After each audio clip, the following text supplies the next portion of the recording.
भगवान केवल इतना ही कह रहे हैं, यदि धर्म पूर्वक संसार के सुख का भोग कर लिया। भगवान ने गीता में देखिए ना क्या कहा, मैं काम हूं। आपको सुनकर के आश्चर्य होगा, भगवान कह रहे हैं कि मैं काम हूं। काम को समान रूप से अंग्रेजी में आदमी अभी सेक्स बोलता है, लेकिन अंग्रेजी में जो सेक्स कहा जाता है और हमारे यहाँ पर जो शास्त्रों में काम कहा जाता है, दोनों में बिल्कुल सेक्स बराबर काम होता है ऐसा नहीं है।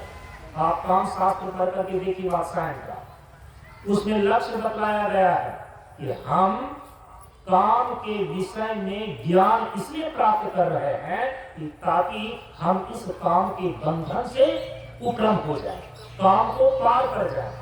हम जल में तैरना इसीलिए सीख रहे हैं कि जल को तैर करके पार कर जाए। जल में तैरना जल में डूबने के लिए नहीं होता है। काम की शिक्षा, सेक्स एजुकेशन, सेक्स सेक्सी होने के लिए नहीं है, सेक्सुअल होने के लिए नहीं है, कामुक होने के लिए नहीं है। हमारे यहाँ पर जो काम पुरुषार्थ है, काम शास्त्र जो है ना, उसमें आप वात्सायन ऋषि का काम शास्त्र कामसूत्र पढ़ करके देखिए।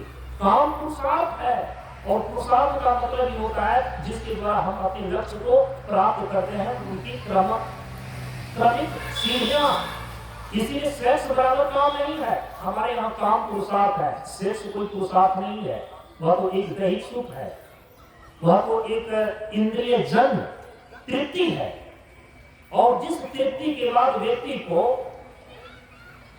तृप्ति कम जयंती तेज है, विषय वासना की सस्ती तेज पर जीवन की रोज जलती चिता है।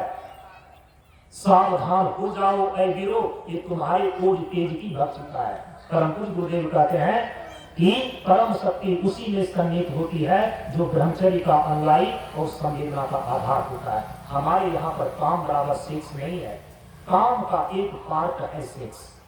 समझ रहे हैं? स्त्री और पुरुष जब कामुक भाव से एक दूसरे से समागम करता है, उस मैथुनिक प्रक्रिया को भी हमारे यहाँ पर सृष्टि का आधार बनाया गया। सृष्टि का आधार करने के लिए हम मैथुन में प्रवृत्त होते हैं। केवल देह का सुख प्राप्त करने के लिए हमारे यहाँ पर मैथुन में प्रवृत्त होना भी मना किया गया है।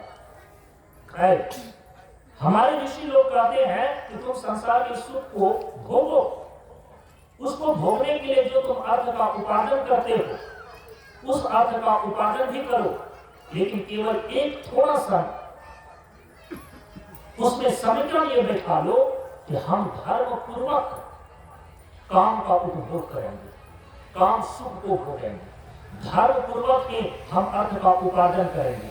यदि इतना नियम आपने निर्धारित कर लिया कि धर्म पूर्वक काम उपभोग और धर्म पूर्वक अर्थोपार्जन, तो भगवान कहते हैं वह व्यक्ति अवश्य ही मोक्षगामी होगा। उसके लिए मोक्ष का रास्ता कभी भी बंद नहीं होता है। समय समय इस सृष्टि में वो एक एक सीढ़ी को पार करता हुआ जीवन के चरम लक्ष्य मोक्ष तक एक दिन अवश्य पहुंच जाएगा। इसलिए भगवान ने अर्जुन को समझाया है अहम कामो अस्मि। लेकिन केवल भगवान ने इतना नहीं कहा कि मैं काम हूं और केवल मैं काम हूं, लेकिन कैसा काम हो, उसके आगे पीछे शब्दों पर ध्यान दीजिए।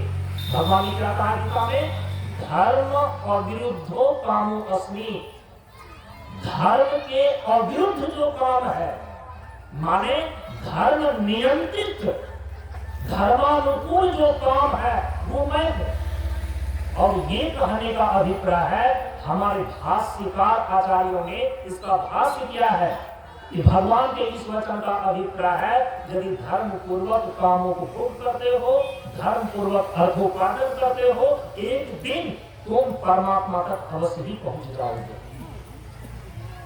और जो व्यक्ति कामों को भोग करता है, अर्थोपार्जन करता है, लेकिन धर्म के अनुशासन को नहीं मानता, नीति निर्धारण करके वो कामों को भोग और अर्थोपार्जन नहीं करता, तो कहा कि वो केवल और केवल अर्थ और काम के बीच लटका हुआ रह जाएगा, जीवन भर तक लटका हुआ रह जाएगा। केवल एक जीवन नहीं, अनेकों जीवन इसमें खपाया है और अनंत काल तक इसी में वह खपते चला जाएगा। वो कभी भी मोक्ष तक नहीं पहुंच सकेगा, वो कभी भी परमानंद को समुपलब्ध नहीं हो सकेगा। ये दो बातें ध्यान में रखनी चाहिए। यदि हम कामों को भोग और अर्थोपार्जन धर्म पूर्वक करते हैं तो हमारे लिए मोक्ष का रास्ता हमेशा खुला रहता है, मोक्ष का रास्ता हमेशा प्रशस्त रहता है। एक दिन उस व्यक्ति को काम से ही राम के लिए रास्ता मिल जाएगा, काम से ही वह मोक्ष तक पहुंच जाएगा। कई लोगों ने इसी रस रहस्य को अपनी भाषा में कई बार कहा कि संभोग से समाधि, लेकिन उसका एक उल्टा अर्थ लगाने के कारण से लोगों का दिमाग खराब। हमारे यहाँ पर संयम से समाधि की बात कही गई है, और यदि किसी विचारक ने संभोग से समाधि कही है ना, उसकी दृष्टिकोण हमारे यहाँ पर काम शास्त्र को लेकर के वात्सायन ने जो दृष्टिकोण दिया था उसी को लेकर के उन्होंने कहा था। लेकिन आम जनता उस बात को ठीक ढंग से ग्रहण न करने के कारण से उस पर गालियां बरसी, ईंटे पत्थर बरसाए गए, उनको जेल में डाले गए। समझ रहे इस चीज को? क्योंकि हमारे यहाँ पर जो समाधि की प्राप्ति होती है वह भोग के द्वारा नहीं बल्कि योग मार्ग के द्वारा होता है। और योग के 8 अंग हैं, उस 8 अंगों में संयम, नियम, आसन, प्राणायाम, प्रत्याहार, धारणा, ध्यान और समाधि। समाधि लक्ष्य है और समाधि तक पहुंचने के लिए 7 प्रकार के सीढ़ियों से, 7 प्रकार के साधनाओं से गुजरना पड़ता है, जिसमें पहला है संयम की साधना, दूसरा है नियम की साधना, तीसरा है आसन की साधना, चौथा है प्राणायाम की साधना, पांचवा है प्रत्याहार की साधना, छठा है धारणा की साधना और सातवां है ध्यान की साधना। ये 7 प्रकार की साधना जो करता है एक दिन वो समाधि को उपलब्ध हो जाता है, ईश्वर दर्शन को हो जाता है, परमानंद की समुपलब्धि हो जाती है। तो हमारे यहाँ पर योग मार्ग के द्वारा समाधि में जाना बतलाया गया है और जहां से आरंभ होता है उसका पहला अंग है संयम। लेकिन काम शास्त्र के अनुसार से वहां एक दृष्टि दी गई है कि तुम काम से राम तक पहुंच सकते हो। यदि इसको ठीक ढंग से नहीं समझेंगे तो फिर वही संभोग से समाधि की प्राप्ति पर इतना बवाल जिससे मचा था और आज भी मच रहा है। हमारे यहाँ पर संयम से समाधि ये है योग मार्ग। और जब बोला जाता है कि संभोग से समाधि की प्राप्ति नहीं कहा गया, जिन महापुरुषों ने भी ऐसा कहा है उन्होंने कभी ऐसा नहीं लिखा कि संभोग से तुम्हें समाधि की प्राप्ति होगी। उन्होंने सब लिखा संभोग से समाधि की ओर तुम प्रस्थान कर सकते हो।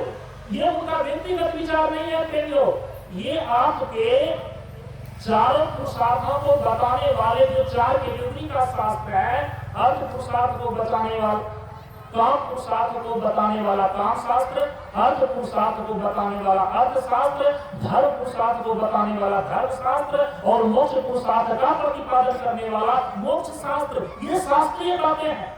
वो ये नहीं करें कि संभोग से आपको समाधि घटित हो जाएगी, नहीं, वो कह रहे हैं कि संभोग का यदि सही ढंग से तुम उपयोग कर लो तो तुम समाधि की ओर प्रस्थान कर सकते हो।